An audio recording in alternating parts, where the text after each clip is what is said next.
Alteração da estrutura. Então aqui, o que é importante para a gente são os defeitos ambientais do esmalte. Então, como o esmalte ele é a estrutura mais externa do nosso dente, ele pode sofrer alterações na sua formação. Quando a gente vê lá uma lista do o que causa hipoplasia de esmalte, que são esses defeitos ambientais, que podem ser fossetas, ranhuras, opacidade, manchas, né? Então pode ser desde cratera até uma mancha no esmalte. O que causa hipoplasia de esmalte? Tudo. Estava ventando mais forte para a esquerda. No dia da formação do dente, pode causar hipoplasia de esmalte. Então vocês vão ver uma lista enorme do que pode causar hipoplasia de esmalte. Então, fatores sistêmicos, fatores locais. Então, o que costuma cair aqui de fatores sistêmicos? Primeiro, flúor, a hipoplasia de esmalte associada à fluorose. Mais uma vez, síndrome de Down, né, trissomia do 21. Então, a gente coloca aqui, ó, que é alteração de estrutura, hipoplasia de esmalte. Então vê que Down pode ter tudo, né? Alteração de número, alteração de tamanho, alteração de forma, alteração de estrutura. Mas a gente pode ter febres exantemáticas. Qualquer dessas doenças que pintam a criança, né? Agora voltou o sarampo, mas catapora, sarampo, rubéola, enfim. Qualquer febre exantemática pode causar hipoplasia de esmalte. Deficiência vitamínica, A, C, D. Então, qualquer coisa, na verdade, pode causar hipoplasia de esmalte. Agora, uma coisa que cai muito são os fatores locais que causam hipoplasia de esmalte. Então, pode ser trauma, né, queda, algum tipo de cirurgia, queimadura elétrica, então a criança que enfia a língua na tomada, que morde o fio, que tem essas iluminações. Mas uma coisa que cai muito é o que a gente chama de dente ou hipoplasia de Turner, que é a hipoplasia dentária, hipoplasia de esmalte, relacionada ao comprometimento do tecido. É a hipoplasia do permanente que foi gerada pelo tecido. Então, o tecido foi comprometido por trauma ou por cárie, e isso atinge o permanente, que vem hipoplásico. Então, quais são os dentes mais comuns? Quando é trauma, os anteriores superiores, né? E quando é cárie, os pré-inferiores, porque são os sucessores dos molares descidos, né? Então, quando é superior, os anteriores superiores. Quando é posterior, aí a gente tem os pré-molares, normalmente associados à cárie. Então é sempre esse acometimento do permanente, causado por uma injúria ao tecido. E aí pode ser tudo, né? Desde cratera, falta de esmalte realmente, até só ali a mancha, a alteração da translucidez do esmalte. Então sempre um dente permanente cujo prejuízo veio do tecido. Então, olha lá. Segundo Neville, como é chamado o defeito de esmalte encontrado em dentes permanentes causados por doença inflamatória periapical dos tecidos sobrejacentes? Dentes de Turner, tá? Então isso aí cai muito em concurso, repetidas vezes. Fluorose. Isso aí é outra coisa que cai muito, né? Que é aquela grande questão, né, da diferença do remédio pro veneno, que é a dose. Então a gente tem aí a superfluorapatita, que deixa os dentes invencíveis, né? Salvam o mundo das cáries. E aí, se passa de uma parte por milhão, o paciente pode ter fluorose. Naquele mesmo aspecto, né? Pode ser buraco, pode ser alteração só realmente da translucidez, dependendo do momento da formação do dente em que aquela injúria acontece. Agora, de uma forma geral, os incisivos são mais afetados permanentes, porque acontece a formação lá por volta de 2, 3 anos, né? E aí a criança pode ingerir flúor mais do que o normal. É aquela coisa da odontologia, né? Antigamente, criança não podia usar pasta com flúor, agora pode. mas tem que ser um grão de arroz. Não sei se é arroz arbóreo, agulhinha, parbolizado, de quinoa, pois é, não sabe. Aí acontecem essas iluminações, aí a mãe fica sem saber, mas tem que manter movimentado, senão eu não volto no pediatra, né? Porque cárie já não tem mais mesmo. E aí tem que manter a coisa movimentada. Igual aquela coisa, azeite é um veneno. Ah, não, azeite é ótimo, manteiga é um veneno, ovo é um veneno. Então aí vai mudando, né? O que antigamente era ruim, agora é maravilhoso. Óleo de coco era maravilhoso, agora já é um veneno. Então vai trocando. É veneno, pode comer mais. Então o que a gente vai ver? Que se passar de uma parte por milhão, e isso é dose dependente, então normalmente aí os incisivos, 2, 3 anos, quanto maior a dose, pior vai ser a manifestação. A queixa do paciente costuma ser estética, né? Ou porque ele tem lá as manchas no dente, ou porque eles têm a cratera. A única diferença da hipoplasia de esmalte associada ao fluo, a única diferença das outras hipoplasias de esmalte é que mesmo que o paciente tenha cratera, mesmo que pareça que ele engoliu uma granada, a área onde ele tem flúor, onde tem esmalte, é mais resistente à cárie. Então o esmalte que ele tem é mais resistente à cárie, mesmo com buraco, mesmo com cratera. E essa é a única diferença da hipoplasia de esmalte para o flúor para as outras hipoplasias de esmalte. Outra hipoplasia de esmalte que é muito famosa é a hipoplasia sifilítica, né? Relacionada a sífilis congênita.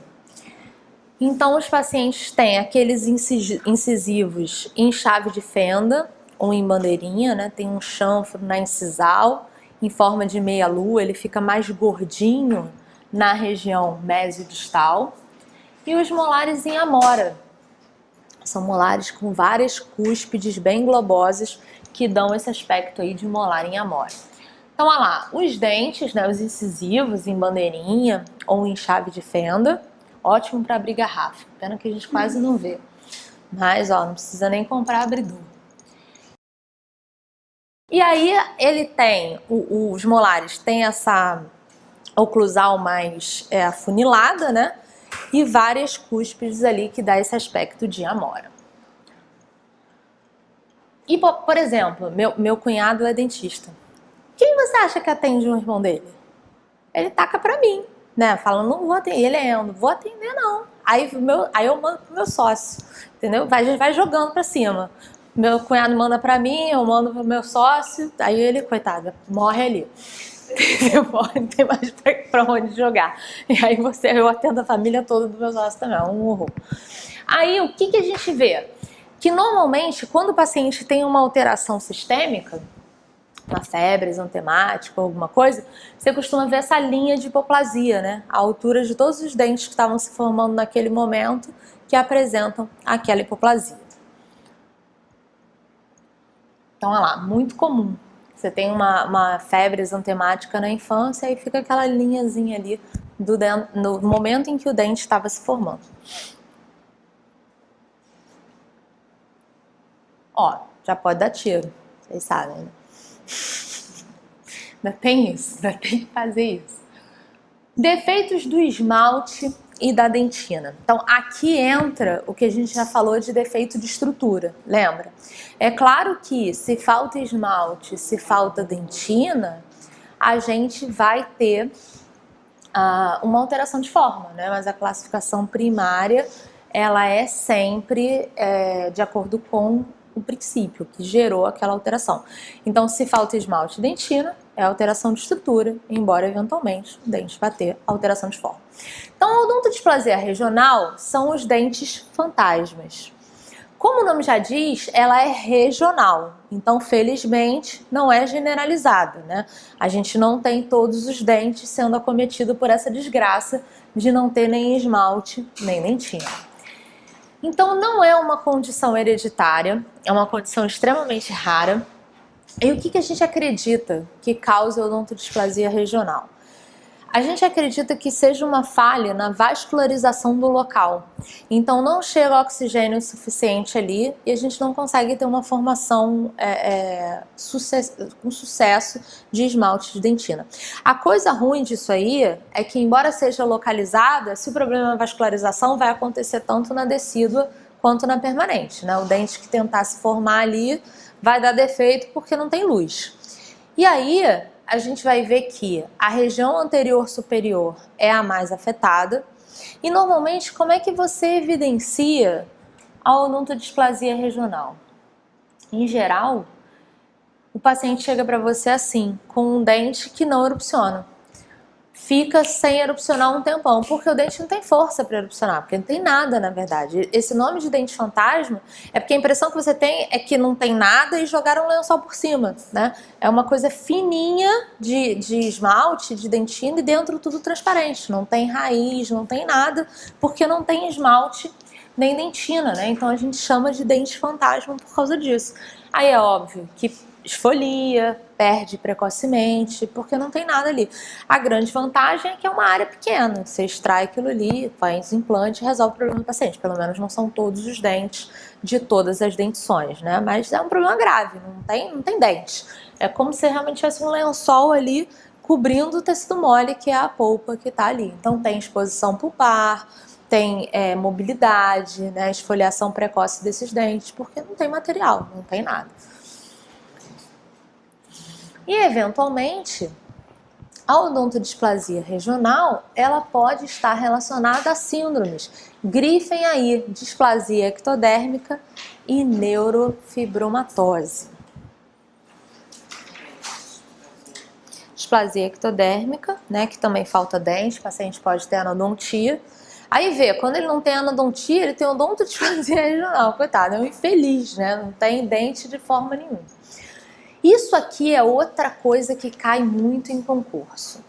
Perda da estrutura após o desenvolvimento, que é atrição, abrasão, erosão e abfração. Então isso aí cai muito em concurso, né? Esses desgastes dentários que a gente tem depois da erupção do dente. Então, primeira coisa, o que é a atrição? A atrição é o desgaste fisiológico, é o desgaste dente a dente, ali na fala, né, na mastigação, no contato. Então, é um processo normal com a senilidade. Né? Quando a gente tem a erupção dos nossos dentes, eles têm todas aquelas serrinhas, né? Com o tempo, vai tendo a atrição e a gente vai ficando com o dente mais lisinho. Então, aonde que a gente tem atrição? Zona de contato. Oclusal dos posteriores e na região anterior, vestibular dos inferiores e palatina dos superiores, né? E incisal. Essas áreas são as áreas em que a gente vai ter atrição com maior frequência. Mas embora a atrição seja um processo fisiológico, né, associado à senilidade, eventualmente você pode ter uma atrição acelerada. Se o paciente fizer apertamento, bruxismo, se ele tiver um esmalte de qualidade inferior, né, o ponto de contato, então ele pode ter uma aceleração da atrição. Inclusive, a gente pode ter atrição até na dentição decídua, se o paciente fizer um apertamento ou um bruxismo, né? Então pode acontecer tanto na dentição permanente quanto na dentição decídua. Normalmente homem, né? Por quê? É um ser iluminado. Homem tem umas teorias assim incríveis. Eu gosto muito de conversar com homem, porque realmente é uma coisa assim muito curiosa. Por exemplo, meu marido ele achava que o certo era morder assim, topo a topo, né? O certo é morder topo a topo. Outra coisa para ele, o certo é os dentes estarem em contato o tempo todo. Então ele ficava assim, o que você tá fazendo com uma seta? Tô encostando os dentes. Falei, por quê? Porque dente nasceu pra ficar encostado. Eu falei, quem que te falou isso? Pelo amor de Deus. Não, outro dia eu saí com ele, uns amigos médicos, juro, pensei em suicídio várias vezes. Era uma discussão de se o dente foi tratar canal, se ele tá morto, se ele tá vivo. Eu falei, gente, cala a boca. Vocês não sabem o que vocês estão falando, vocês não entendem nada de dente. Vou me embora daqui, morrendo de rir. Não, tá morto ou não tá morto? Então, claro que tá morto. Aí, porque perdeu um nervo? Eu falei, então cortou a perna, tá morto. Porra, sabe? Idiotices. Vou te falar, médico é um ser muito iluminado. Aí, quando ele é do sexo masculino, mais iluminado ainda. Então, normalmente, homem tem mais força, né? Tem essas ideias de jirico, que o dente tem que ficar ocluindo o tempo todo, que bonito é morder topo a topo. E aí, tem atrição com muito mais frequência do que mulher, né? Mas, de uma forma geral, a atrição, ela é um desgaste lento e gradual. Então dá tempo de depositar a dentina secundária, da polpa recolher. Então normalmente o paciente não tem sintoma relacionado a isso, né? Mas é justamente as áreas de contato ali que vão sofrendo esse desgaste. A abrasão. A abrasão, ela é diferente da atrição porque ela não é fisiológica, né? Ela é um desgaste patológico associado a uma estrutura externa, mas uma força física, né? É a ação física que causa a abrasão. Então a gente, claro, que vai visualizar a abrasão com mais frequência na escovação dentária, né? Então, se você faz uma escovação com uma escova muito dura, uma pasta muito abrasiva, se não tem uma técnica correta de escovação, você vai ter a presença daqueles entalhes na região cervical, dos dentes com maior offset, né? Que é o que a gente vê com mais frequência. Geralmente o quê? Homem, né? Por quê? Porque homem é mão de vaca. Então esse negócio de trocar escova de 2 em 2 meses, não quer. Homem, macho que é macho, escova o dente com o quê? Com sapólio, né? Saponáceo. Aí quer escovar rápido, e aí tem força, e aí faz esse tipo de iluminação. Mas a gente pode ter abrasão também como interposição de alguma coisa, né? Então, pedreiro que coloca o prego, segura com dente, cabeleireiro que segura o grampo, sapateiro. Então, eu falo sempre, cuidado com o que você põe na boca, né? Porque fica no formato direitinho, dá pra saber bem o que você anda mordendo, né? Então, se você coloca o prego, fica no formato, mania de morder lápis, então vai fazendo desgaste ali no formato daquilo que você tá usando. Então, o mais comum é realmente esse aspecto de escovação, né? Então, a escovação é o tipo de abrasão mais comum que a gente vê, esses entalhes na cervical. Na maior parte das vezes, é a mesma coisa, a polpa retrai, não tem sensibilidade, mas dependendo da profundidade, o paciente começa a ter sensibilidade, eventualmente você tem que restaurar isso aí, né? Mas aqui, ó, o iluminado. Claramente fumantes tinham o hábito de ficar mordendo cachimbo, né? Falava ali, mordendo. Maravilhoso, daqui a pouco não vai precisar nem abrir a boca para botar o cachimbo, né? Vai estar o formato, ele já consegue enfiar sem precisar abrir a boca. Maravilhoso, só manter aí nessa linha que um dia ele chega. Erosão. A erosão, ela é o desgaste mais rápido que a gente tem e também o mais difícil de diagnosticar. Por quê? A erosão, se ela não for uma causa muito óbvia, como a gente vai ver daqui a pouquinho, ela acaba sendo um diagnóstico tapa-buraco. Por quê? A erosão, ela é um diagnóstico de exclusão, né? O desgaste da abrasão, ela é um desgaste externo causado por ácido, por substâncias de pH ácido, excluindo aí bactéria, tá? Então, alguma substância ácida que entra em contato com aquele dente e que desgasta. Então, por exemplo, refluxo, bulimia.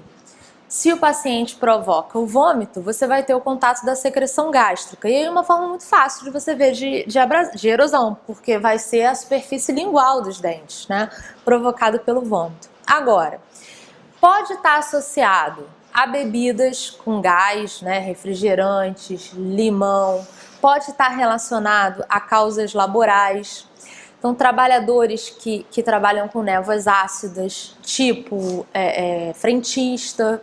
Já viu como a gente abastece que sobe aquela névoa? Frentista, piscineiro, indivíduo em indústria farmacêutica, quem trabalha com confecção de bateria. Então, tudo isso aí, essas substâncias ácidas, elas podem desgastar o esmalte. Mas aí vejam só, imaginem um frentista. O Brasil é o único país que ainda tem frentista, né? O cara passa ali o dia inteiro abastecendo com aquela névoa na cara. Aí ele passou ali a manhã toda, parou para almoçar. Aí ele almoçou. Quando acabar o almoço, ele vai escovar o dente. Ele está escovando o dente em cima da névoa ácida, né? Então, mesmo que ele faça uma escovação princesa com escova de dente de pluma de ganso, né, com pasta de dente purpurinada, mesmo que ele faça isso, ele vai ter um desgaste maior, porque ele está escovando em cima da névoa ácida. Só que quando você olhar para esse paciente clinicamente, qual vai ser a clínica dele? De abrasão. Mesmo ele tendo uma técnica correta, a escova certa, porque está a névoa ácida. Então, na maior parte das vezes, esses desgastes, eles convergem para uma clínica de abrasão. Porque como você escova o dente todo dia, esse desgaste acaba sendo maior. Mas o que está causando não é a escovação, mas sim o ácido que ele acaba imprimindo ali e escovando. Por isso que é difícil, às vezes, a gente diagnosticar a erosão.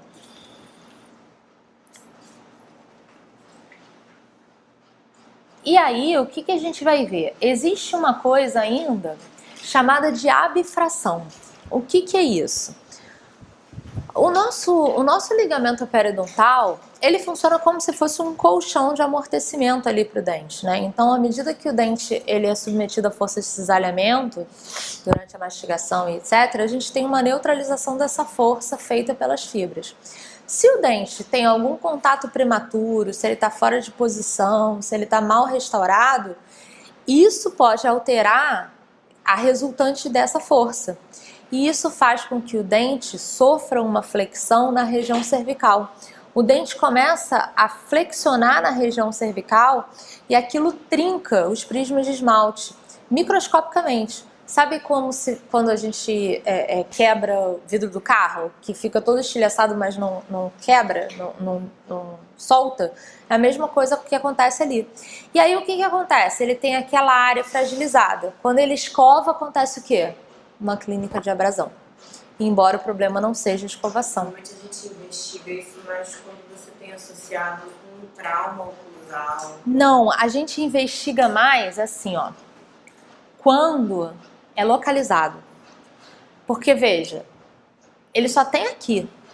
É como se a mulher dele escovasse a parte de cima e ele a parte de baixo. Então você vê que esses dentes aqui têm isso não porque a escovação está errada, mas porque eles são suscetíveis. Mau posicionamento da arcada, eles são mais suscetíveis. Então quando que você suspeita de abfração? Quando você tem abrasão localizada ou quando você tem abrasão subgengival. Não tem como ser escova ali, né? Mas ele solta por causa dessas forças de flexão. Então, nesses casos isolados ou subgengival, você pensa em abfração. Mas é isso que eu estava falando. A clínica que você vai perceber, seja em erosão, seja em abfração, vai ser sempre a da abrasão. Porque o paciente escova. Então, como aquela área está mais suscetível, ela vai embora como se fosse uma abrasão. Porque quando, aqui ó, tá vendo? Localizado. 2 dentinhos só sofrendo uma clínica de abrasão. Então aí a gente já pensa de abfração na hora. Porque nós dentistas sempre Nós dentistas é ótimo. Tá escovando os dentes com muita força. Exato. E aí tudo fica. Exato. Quando é localizado, é alteração de posição. Alguma coisa tá errada ali, tá fazendo contato e não tá resultando na força neutra. E algumas vezes, por uma questão de hipersensibilidade, a gente acaba precisando restaurar aquela Sim, região. sim, Vê que o paciente sim. volta o tempo todo. Quebrando. Quebrando. Você vê que é uma Isso aí, oclusão. isso aí, oclusão. Isso é um problema de todo dentista, né? Nenhum dentista sabe oclusão. Você conta nos dedos quem sabe oclusão, né? Isso é um problema sério pra gente. Pra DTM, pra restauração, pra todos esses desgastes, né? Pra qualquer coisa. Qualquer coisa é oclusão, qualquer coisa, até eu mesma. Às vezes você tem umas lesões reacionais, né? Que são por alteração na oclusão do paciente. Isso é muito... Ó, por exemplo, toros. O tórax começa a crescer, pode ver que é oclusão. Tá quieto. Esses 2 casos que eu tô contando, um de 28, uma de 70. Tá? Você tem até que ligar pro dentista que me mandou da de 70 para falar. Certamente, o tórax estava quieto, começou a crescer muito, é alteração de posição. Esse menino, menino é ótimo, 28 anos, ele acabou de sair de um tratamento ortodôntico com Invisalign. Fez Invisalign e agora o tórax está na situação. Liguei para o ortodontista para falar, porque isso certamente é oclusão. O que é, não sei. Mas que é oclusão, é oclusão. Então isso é um problema. Aqui o iluminado. Então não preciso nem falar que é homem. Ele era o quê? Mão de vaca, que homem é mão de vaca, né? E ele não queria comprar o quê? Espremedor de cítricos, mas todo dia de manhã ele curtia comer um limãozinho. Então ele usava o central para espremer o limão. Olha que maravilha. Aí você via ali o desgaste do espremedor de cítricos. Maravilhoso. Gente, o ser humano é um bicho muito iluminado, né? Muito iluminado. Uma coisa boa são as histórias para contar. À medida que você vai ficando velho, você não acredita. Do arco da velha as coisas que você escuta no consultório. E aí, o que acontece? A erosão, o interessante é o seguinte: se o paciente tiver restauração metálica, o dente vai embora, a restauração metálica fica, né? Lá na altura que ela estava. O dente faz tipo rampa de esqui, mas o amálgama está lá em cima, né? O dente vai embora e o amálgama fica. Então, ó, isso aqui que é o mais importante. Tanto a abfração, eu acho que é certo, não, tá na posição certa. Tanto a abfração quanto a erosão, elas vão normalmente levar para uma clínica de abrasão. Então, se você tiver uma abrasão que é localizada ou que é demais para a escovação do paciente, pense em erosão ou abfração, porque às vezes não é a escovação. Na maioria das vezes não é a abrasão. Até porque agora a gente não tem escovas verdadeiramente duras. Mais ou menos. Tem mais, eu acho. Só Tem. média, tem. Tem. Sabe agora? Não, tem. Essas agora que são recicláveis, que são biodegradáveis, naturais, elas são duras. Eu tenho uma que é de madeira, que é dura. A própria da TEP, que é agora biodegradável, que é uma verde, eles me mandaram pra testar, ela é meio durinha. Não é tanto quanto a de madeira, mas ela é mais durinha. Tem que esse pessoal aí do mato tá precisando ainda dar uma amolecida, que ela é meio durinha. Reabsorção interna. Então, como o nome diz, é a reabsorção que vem de dentro para fora, né? Então, são as células da polpa que se revoltam, querem dominar o mundo, pink cérebro, ó. Por isso pink, o dente fica rosa. Então eles resolvem dominar o mundo, as células da polpa, e começam a reabsorver o dente da polpa para fora. E aí o que acontece? À medida que essas células vão desgastando o material, a gente começa a visualizar a polpa. Por isso que a gente vê o dente rosa, né? Que é o dente róseo de Mammary, que é a alteração da Barbie. Então, normalmente, o que gera essa reabsorção interna? A perda de vitalidade do dente. O dente perde a vitalidade. Agora tá calor, né? Mas eu também tô com isso aqui. Então, olha lá. O dente róseo de Mammary. Então, foi um dente que perdeu a vitalidade.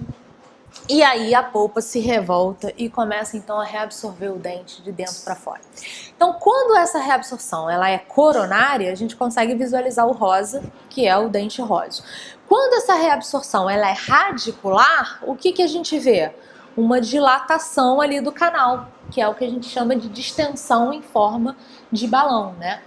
E de qualquer forma, o que a gente vê é essa expansão das células da polpa que vão reabsorver. Olha isso, agora tá parecendo uma escola de samba. Tá vendo um negócio? Que é uma expansão ali de dentro para fora. Existem dois tipos de reabsorção. Isso aí vale tanto para interna quanto para externa. A primeira é a reabsorção inflamatória, que é a reabsorção mesmo, né? Que leva à perda de material, seja interno ou seja externo, dependendo do tipo de reabsorção. Mas na reabsorção interna, a reabsorção inflamatória é o dente de Mammary mesmo, é a reabsorção coronária, né? Que vai destruindo ali a estrutura mineralizada e que a gente vai visualizando. E existe a reabsorção por substituição. Sempre que a gente diz que houve uma reabsorção por substituição, é que o que foi reabsorvido foi substituído por tecido mineralizado. Então, a reabsorção interna por substituição é o quê? O canal obliterado. Quando você vê um canal obliterado lá, é porque fez uma reabsorção interna e aquilo ali foi substituído por material mineralizado. Então, sempre que a gente falar reabsorção por substituição, é que o que foi reabsorvido foi substituído por material mineralizado. Então, na reabsorção externa, por exemplo, o que é a reabsorção externa por substituição? Anquilose. O que reabsorveu foi substituído, o dente anquilosou. Então é sempre a substituição por material mineralizado. No interno vai ser o canal obliterado, no externo vai ser o dente anquilosado. Então olha lá, quando a gente tem ele intracanal radicular, a gente vai ver essa expansão, né, como se fosse um balão. Então a gente tem esse espaço aí inflado por dentro da polpa. Então olha lá, essa expansão a gente vê que vem da polpa para fora. Então as células da polpa começam a reabsorver o dente de dentro para fora. Na reabsorção interna coronária, aí a gente consegue visualizar a polpa, né? Por isso dá esse aspecto de dente rosa. O que é isso? Tentativa do dente de se autoimplodir. Ele cansou de tanta perioporquice, tanta suinice, falou: se ninguém me extrai, eu vou me autoimplodir. Então ele começa a se reabsorver de dentro para fora até que não tem mais nenhum material mineralizado. Eu faria o mesmo num caso desse. Imagina você conviver nesse ambiente. Reabsorção externa. Então a reabsorção externa é de fora para dentro. São as células do ligamento que começam a destruir a estrutura mineralizada. Aqui a revolta é do ligamento, não é das células da polpa. E aí vocês vão ver uma coisa. É a reabsorção mais comum que a gente tem. E se vocês forem ver, tem uma lista gigante do que pode causar reabsorção externa. E aí no final de tudo tem idiopática. O que é isso? Nenhuma das respostas anteriores. Não é nada disso, então é idiopática, vontade do criador, né, de começar a reabsorver. Quando vocês virem isso, é porque ninguém tem a menor ideia do que causa. Então é qualquer coisa, inclusive nada, né, vontade divina que começou ali a reabsorver. Então pode ser qualquer coisa, clareamento, herpes, aparelho ortodôntico, vontade divina, problema endócrino, qualquer coisa que faça você dormir em paz. Se você é ortodontista, vai ser endócrino, né? Se você é endocrinologista, vai ser do ortodontista. E aí você vai jogando, vai um jogando pro outro, ninguém sabe o que é o inferno. Mas a questão é a seguinte: como ninguém sabe o que é, tratar é muito difícil, porque a gente tem que parar a causa. Se a gente não sabe qual é a causa, né, a gente fica com esse pipinão na mão aí, que é a reabsorção externa. Então são as células do ligamento que começam a destruir a estrutura mineralizada. Então vai dando esse aspecto aí de ruído por traça. Diferente do dente róseo, que costuma ser mais na coroa, a reabsorção externa é mais no terço apical e médio da raiz, né? Então vai dando esse aspecto aí de ruído por traça, né? Como se o dente fosse sendo mordiscado de dentro para fora. A reabsorção por aparelho ortodôntico, ela costuma ser bem característica, que ela vai dando esse achatamento, né, na raiz. Aqui, ó, o primeiro dente implantado por cone de Guta. Então tá ali o dente preso no cone de Guta. Já foi tudo embora, ele tá ali implantado pela Guta. Então vejam, uma coisa importante é o seguinte: mesmo que a reabsorção externa ela venha para a coroa e a gente veja o rosa, não é dente rosa de Mammary. Dente rosa de Mammary é só reabsorção interna. Então olha lá, como eu já tinha falado, inflamatória é a lesão propriamente dita. Quando tem substituição? Anquilose. Então a substituição interna ou externa é sempre calcificação. Se é interna, canal obliterado; se é externa, anquilose, o que é um excelente resultado para uma reabsorção, né, seja interna, seja externa. Porque a reabsorção interna, você trata o canal, resolve o problema. A externa, você partir para uma anquilose, está ótimo, né? Pelo menos não vai perder o dente. Que também o buco adora. Anquilose é muito legal para buco, né? Quando a gente tem dente anquilosado com uma lesão periodontal associada, manda pro buco. O problema dele, ema, cada um com seus problemas. Se tiver que salvar o dente, ele faz uma cirurgia parodôntica, né? Sei lá, se der pra fazer, sei lá. Você sabe o canal anquilosado pra calcificar. Ah, no obliterado? No obliterado tem que fazer. Tem que extrair. Não, extrair não. Tem na maior parte das vezes. O obliterado, se tiver com lesão periapical, não tem o que fazer, não tem como... Quando alguém tem um microscópio, se consegue. Mas se não conseguir, não tem o que fazer. Sabe o que eu sempre raciocino? Se tá tudo calcificado, tá bom, tá resolvido. Em vez de usar glutapeste, eu falei, cálcio. Olha só, então, E aí tira a lesão vou da te falar. cirurgia. Isso é complicado, né? Por exemplo, eu caí, quebrei todos os dentes da frente. Fraturei a raiz do 21, assim, ó. Tá aqui. Ele só vai sair o dia que ele pedir pra sair, na maçã. Ninguém vai tocar no meu dente. Tá aqui, tá fraturado, não tem canal tratado. A hora que eu tiver um cisto aqui no nariz, ou que o dente sair, aí eu boto implante. Então, assim, se fosse em mim, eu ia deixar que não ia tirar. Mas no paciente é complicado você fazer um negócio desse, né? Eticamente é complicado. O certo é você tirar, porque tem uma Quando você infecção. tem esse processo de calcificação numa câmara pulpar, por exemplo, você ainda tem infecção? Pode ter, porque microscopicamente você tem comunicação. Você não tem o suficiente para gerar um orifício ali para você cimentar. Mas isso aí é igual se você tivesse uma nanoinfiltração de um canal. É a mesma coisa. Entendeu? E não dá pra você fazer a episiotomia porque você não consegue retroobturar. Tem que tirar. Se fosse o meu, não ia tirar. Mas, sendo do paciente, lá em casa eu não tiro. Igual meu marido, tava com uma fratura, eu falei, deixa quieto. O dia que sair na maçã, a gente tira. Lá em casa é tudo assim, a gente não tira dente não. Fica lá. Aí falou, não vamos fazer nada. Vamos esperar. Ficar aqui. Aí todo dia que eu chego no consultório, meu sócio fala assim, senta aí, vamos fazer uma tomografia. Tem 4 anos isso. Calma dos ignorantes. Eu tô na calma dos ignorantes, eu não quero saber. Eu quero ignorar. Ele falou, pela qualidade da tua gengiva deve estar tudo bem. Eu falei, prefiro não saber. Prefiro estar aqui na calma dos ignorantes. Deixa meu 21 quieto. Aí, olha lá. Em relação à reabsorção dentária externa substitutiva, pode-se afirmar que C, né, o som, a percussão. Porque o que acontece na substituição? Anquilose. E aí você vai ter esse som metálico aí, a percussão. Perfeito. Então, quando falar, ó, lama medicinal de Araxá. A gente tinha tratamento cutâneo. Uma coisa maravilhosa. É um spa, lama medicinal de Dona Beija de Araxá. Eu achei que eu fui